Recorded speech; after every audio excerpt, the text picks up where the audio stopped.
muna.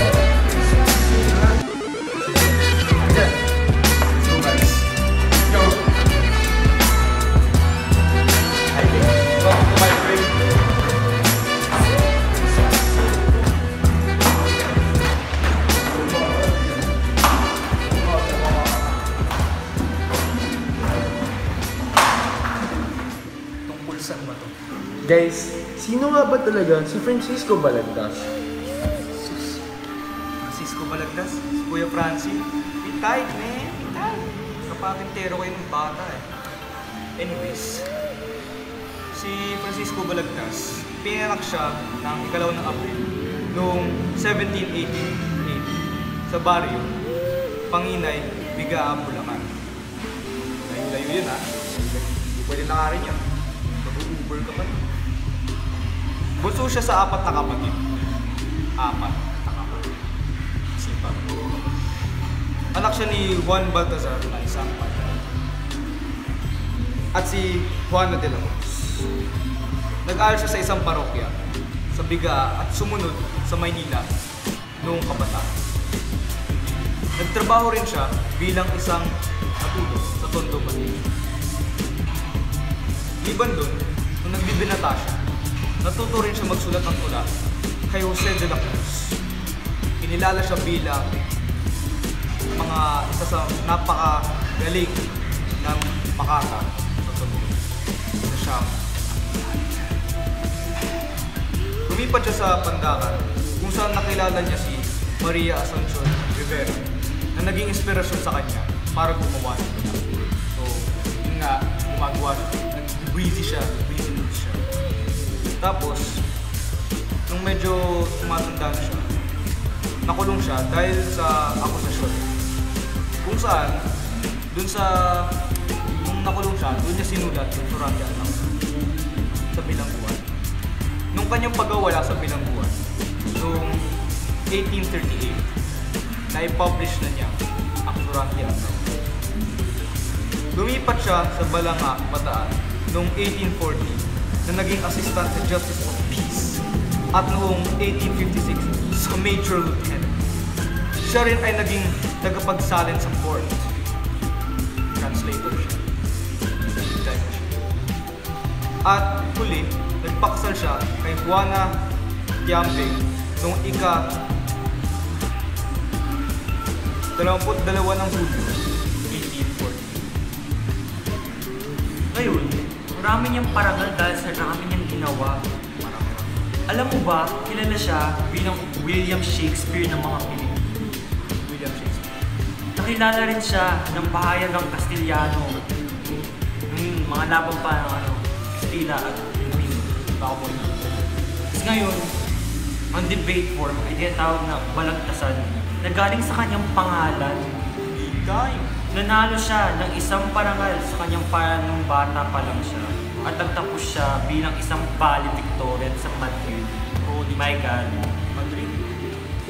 Tapos, nagkaroon ng Balagtas Elementary School sa Santa Cruz, Manila.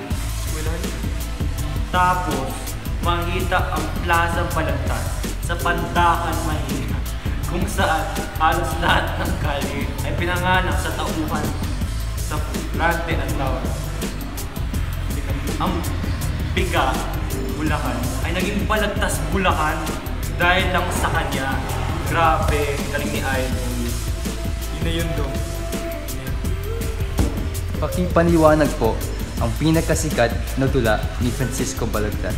Una-una, magandang umaga, Jackie. Magandang umaga, Rick.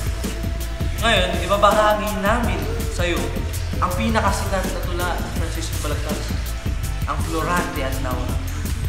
Paumanhin ngunit, buod lang ang pwede namin sa'yo bahagi. Kasi kung binasa namin yung lahat, New Year pa, matatapos yung video na to. At ngayon, pakinggan natin si Dominic Plana. Bibigay niya ang buod ng Florante at Nauna. Salamat, Rick, sa iyong mga sinabi. Walang anuman sa'yo. Ang kapanahunan ng tula ay nasa oras ng iba ang pangliliyon. Kaya madalas ang lugar ng tula ay nasa nakakatakot at mapanglaw na kagubatan. Kung saan si Florante na isang batang Kristiyano, maharlika ay itinali sa puno at iniwanan para kainin ng dalawang leon. siya ay binalak patayin ng kaaway na pumatay sa kanyang ama at umagaw kay Laura ang kanyang iniibig. Si Florante ay nailigtas ng hindi niya inaasahang tagapagligtas. Si Aladdin, isang prinsipeng Muslim na lumayas sa kanyang sariling kaharian. Ang bagong magkaibigan ay nagpalitan ng kwento ng mapait na pag-ibig o tataksil at pagkakatapon sa kanila. Natutunan nila na hindi lamang sila ang may kapalarang tulad nila na nagdala sa kanila sa kagubatan. Ang kanilang pagkakadiscover ay nagdulot para dalhin ang istorya nitong sagisag ng panitikan ng Pilipinas sa resolusyon nito. Teka. Sabihin ko lang sa inyo, ang tunay na pinakasinasabi ng Florante at Laura. Ito ay resulta ng pagkabigo ni Baltasar sa pag-ibig matapos mawala sa kanya ang babaeng kanyang iniibig ng lubos. Guys, alam ko pinagdaanan natin lahat.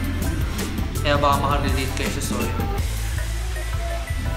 Ang inibig niyang babae ay pangalang Maria Asuncion Rivera at tumagaw sa kanya isang mayaman at pangapangyarihang lalaki na pangalan Mariano Capulo. Si Rivera ay umano ang babaeng tinutukoy ni Baltasar bilang Cecilia at Mar sa kanyang mga tula. Ang Florante at Laura ay sinulat din upang isalarawan ang sitwasyon ng bansa sa ilalim ng pamamahala ng mga kasila. Pinapakita ng tula na dapat gamitin ang pagkakaiba ng reliyon para diskriminahin ang isa't isa. Ang Florante at Laura ay itinuturing na awit, ngunit patula ang anyo. Ito ay mayroong 300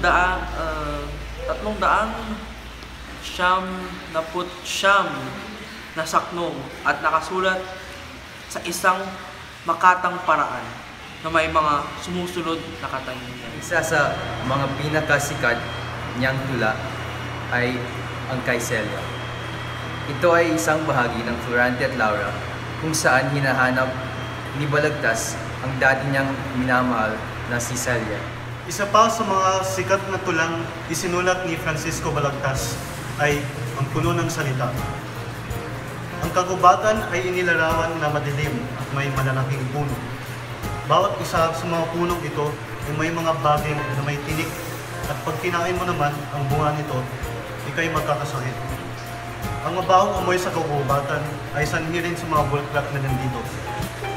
Ang kagubatan ay malapit sa Avernong Reino na pinamumunuan ni Pluto, Masungit at sa Ilog Cusito. Sa madilim na kagubatan na ito ay may isang lalaking nanganganang Florante ang nakatali sa puno. Inilarawan siya bilang Adonis dahil sa tindig at pangangatawan nito. At kahit nakatali na ang kamay, paa at liig, makinis ang kanyang balat. At ang kanyang pilik matay, kilay ay parang isang arko. Ang uli, sa mga ginawa ni Francisco Balagtas ay ang sa babasa nito. Ang ibig ipasabi ni Francisco Balagtas sa kanyang isinulat na tulang sa babasa nito ay una, kapag ikaw ang magbabasa, kapag may hindi ka naiintindihang salita, ay huwag kang biglang titigil sa pagbasa ng tula at hindi natatapusin ito, kundi hanapin mo ang ibig sabihin upang maunawaan ng mabuti ang binabasa. Ikalawa, kung ikaw naman ang manunulat, kung ano ang nasa isip mo, yun ang iyong isulat sapagkat kapag ikaw ay bago ng bagong salita o term, lalabo at gugulo ang ibig mong ipahayag sa mga magbabasa. May mga ibang gawain pa si Francisco Balagtas tulad ng Orosman at Safira, Don Junio at Salinda, Clara Belmonte, Abdol at Mirserian, Bayaceto at Dorslica, at marami pang iba. Ang kwento ng Florante at Laura ay nagsisimula sa isang madilim na gubat sa may dakong labas ng bayang Albania. Malapit ito sa Ilog Cusito na ang tubig ay makamandag. Dito, naghihimutok ang nakataling Florante na inusig ng masamang kapalaran. Ang mga gunito niya ay naglalaro sa palagay niya ay nagtaksil na giliw na si Laura sa kanyang nasawing ama at kahabag-habag na kalagayan ng bayan niyang mahal. Si Gubat ay nagkataong may naglalakad na isang Moro na nangangalang Aladdin. Narinig niya ang tinig ni Florante at dali-dali niya itong pinunton. 2 milyon ang handang sumakmal sa lalaking nakatali. Pinatay ni Aladdin ang 2 mababangis na hayop. Kanyang kinalagan at inalagaan si Florante hanggang sa muling lumakas. Ikinuwento ni Florante ang kanyang buhay. Siya ay anak ni Duque Briseo at Prinsesa Floresca. Muntik na siyang madagit ng buwitre at iniligtas siya ng kanyang pinsan, si Menalipo na taga-Epiro. Sinambilat ng isang halcon ang kwintas niyang diamante. Pinadala siya ng kanyang ama sa Athena upang mag-aral sa ilalim ng gulong si Antenor. Natagpuan niya doon ang kanyang kababayang si Adolfo na kanya ring lihim na kaaway. Nilagtas siya ni Menandro sa mga taga ni Adolfo nang minsang magtanghal sila ng dula sa kanilang paaralan. Tapos ay nakatanggap si Florante ng liham tungkol sa pagkamatay ng sinisinta niyang ina. Pagkabalik niya sa Albania, kasama ang matalik niyang kaibigan si Menandro, pinatay niya si General Usmalik na kumugpog sa Cortona. Nagkaroon siya ng tagumpay sa 17 kahariang di pabinyagan matapos niyang iligtas si Laura sa hukbo ni Aladdin na umagaw sa Albania nang siya ay nakikipaglaban sa ibang bayan. Natalo din niya ang Turkong hukbo ni Miramonid at iba pa. Nagbukas ang kanyang pagsasalaysay sa pandarayang ginawa sa kanya ni Adolfo. Matapos kunin ang trono ng Albania at agawin sa kanya ni Laura. Nagpakilala ang Moro na siya'y si Aladdin, kaaway na mahigpit ng relihiyong Kristiyano at ng bayan ni Florante. Ang kanyang kapalaran ay sinlagim ng kay Florante. Inagaw sa kanya ng kanyang ama si Sultan Ali Adam, ang kanyang kasintahang si Flerida. Pagkatapos ng pagsasalaysay, ay narinig nila ang 2 tinig na nag-uusap. Tumayo ang 2 lalaki at nakita nila sina Laura at Flerida na nag-uusap. Si Flerida ay tumakas sa Persia upang hanapin si Aladdin at nang mapagawi siya sa may dakong gubat ay nagsumpungan niya si Laura na ibig sabihin, ginahasan ni Adolfo, pinana niya ito at naligtas si Laura na kamay ng sukal. Ikinuwento ni Laura ang pagbubuhan ni Adolfo sa lagda ng kanyang ama upang madakip si Florante. Isinalaysay niya ang pamimilit ni Adolfo sa kanya at pagdadala sa gubat.